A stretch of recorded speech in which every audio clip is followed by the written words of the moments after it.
Hi there. I'm Prajna O'Hara, and I haven't been on for a while until I received some messages from a few of you wondering where have I been. So I always tell you how busy I am, and I'm sure you are as well.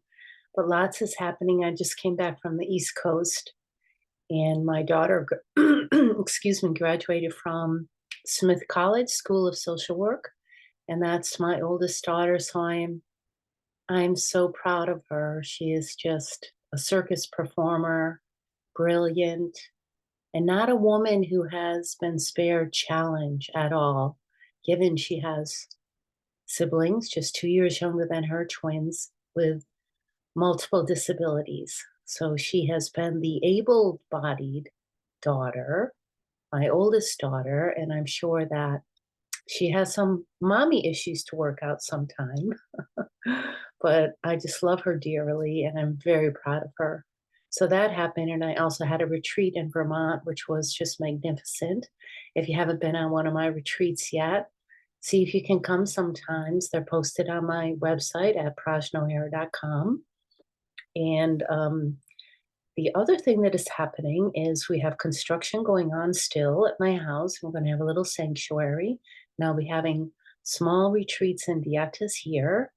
And one more big thing is Abby, my one twin, today is going to receive her canine companion dog, whose name is Woody, a little black lab, 1.5 years old. And he's coming from Guide Dogs for the Blind, so he'll be already trained.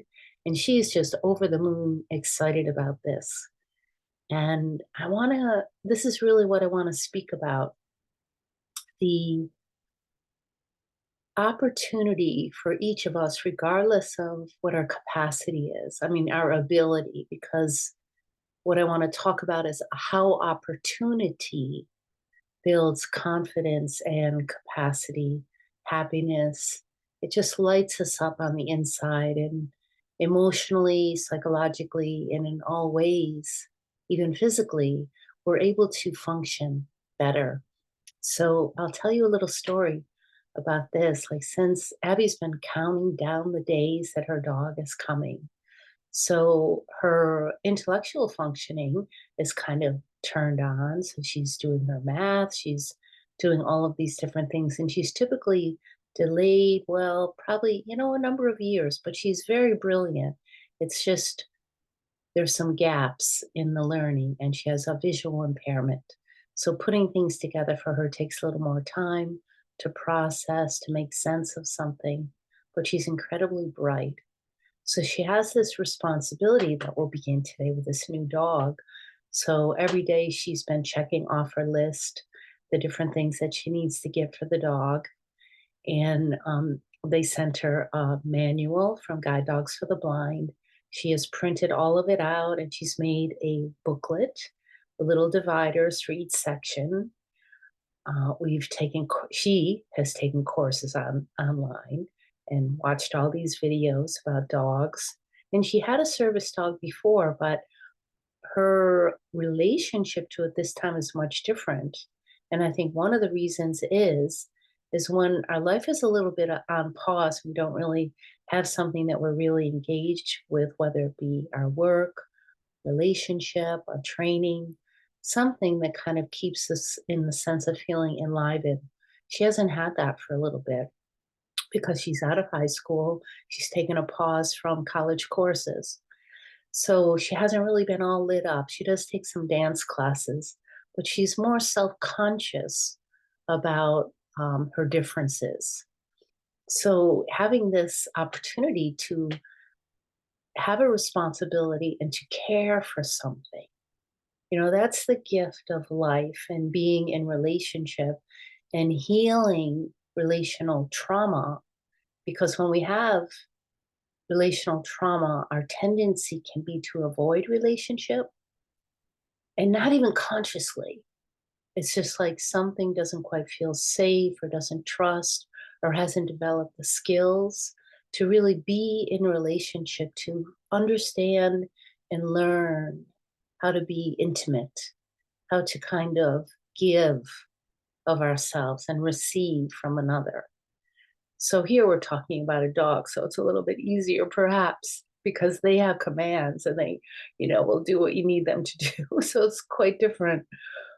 But she is so lit up. So I was going to tell the story about her. I'll continue with her gathering everything that she needs, a container for the dog food with a scooper that she can do it herself. And she wants to be really independent in this.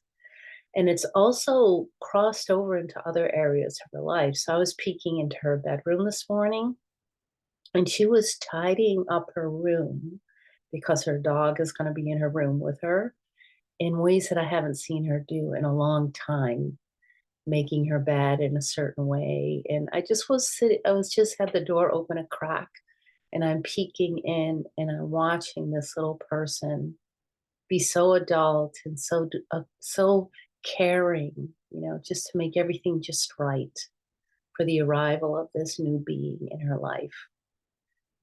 And yeah, so that's the transference. So what am I getting at for all of us?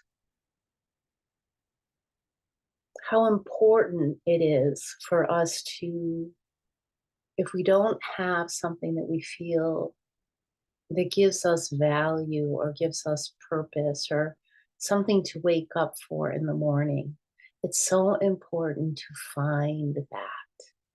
Sometimes it just comes to us as a surprise or a coincidence, because we have an inner prayer about it, a wish, we're feeling into our wanting, we're feeling into something that is missed, or this urge, this deep desire to connect, to be emotionally engaged, to belong to something. So if we let ourselves have those feelings, then what will present itself is if there's some residual wounding that needs to be taken care of, it will present and we can attend to that. And sometimes it just comes in layers, like one layer can be met, seen, healed, held, tended to. And there's another layer. And then we find that we're a little more, our spark is brighter and we attract then more opportunities to ourselves. Now I'll tell a little story about me. After I broke my leg 2 years ago, it hit me in a hard way, but I realized something in me actually wanted to stop. And I was stopped, and it gave me this opportunity to really, really reflect deeply on my life and how did I end up to be in a wheelchair or on crutches in a household with two other people with disabilities, my daughters that require my ongoing care or the care of the helpers that I can bring into the home. So I had to really look at that and be with it and be like, really stopped in my bed and needy and having people help me. And then realizing that I'm getting a little bit older and my daughters, what happens with them when I'm no longer here? So really kind of seeing that edge or being at that edge of what's next, not necessarily for me, but for them. I feel quite fulfilled in a sense of what I've been able to offer and receive in the world. My work has been quite successful for given the circumstances of my life, and I feel that I've been able to touch many people's lives. But and I had a school for my daughters when they were really small, and that was a great success. I ran it for 7 years and have really been able to show up as a mom. And that is something that, for so many caregivers, it's a invisible job and sometimes thankless, but it's really rewarding and it's incredibly valuable. We're necessary. Everybody has a mother. Everybody needs a mother. Everybody needs mothering, even if it turns out that we end up mothering ourselves. But when I was stopped, that's when I revised my book called Edge of Grace, Fierce Awakenings to Love. And I got to really re examine my life I heard from Jane Fonda, like sometimes in order to move forward, we have to go backward, and here I am at the crone phase and kind of taking a look back at, I did that in my book. So there's a little bit of backstory in there to kind of piece together what brought me to this, like what is the purpose, perhaps? There isn't really a why, but how can I find purpose? How can I find deep meaning in the circumstances that we find ourselves in? And it's not always completely obvious. And it takes some reflecting, it takes some perhaps journaling, perhaps some walks in the wilderness, some time alone, or time in circle with other people, or time in retreat where you can uncover and let yourself get a bit naked and be witnessed. There's something really powerful in just being witnessed and letting someone see you and hear you and feel safe in that. And so much more gets revealed. And so what gets revealed gets healed.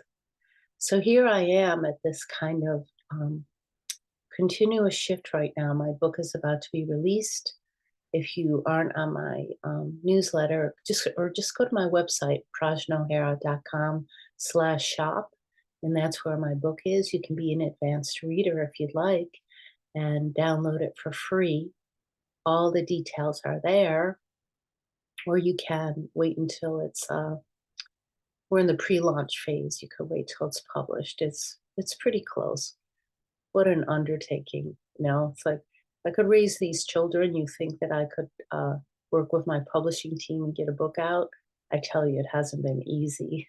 Not at all. So I hope that you do get a chance to read it and spread the message around.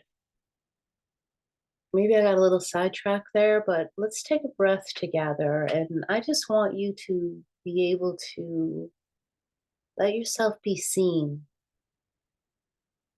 and feel in to the places in you that maybe haven't been met. Like, is there a longing, a wanting? Is there a responsibility that you can take on so that it enlivens you emotionally, physically? Sometimes just doing something physical can enliven us again. But finding ways to really connect with meaning, with purpose.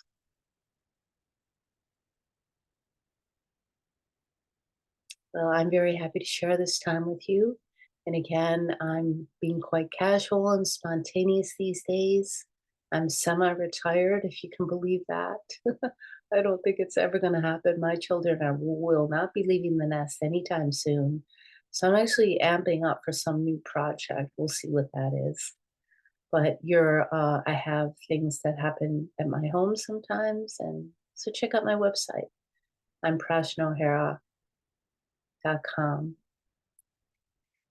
And I want to say hi to Damien and Collie and I can't remember who else. And so I shouldn't have even started that because then I let you see that my memory isn't really great in remembering names, but I never forget a face. But thank you for urging me to get back on. Have a beautiful day and talk again soon. Ciao for now.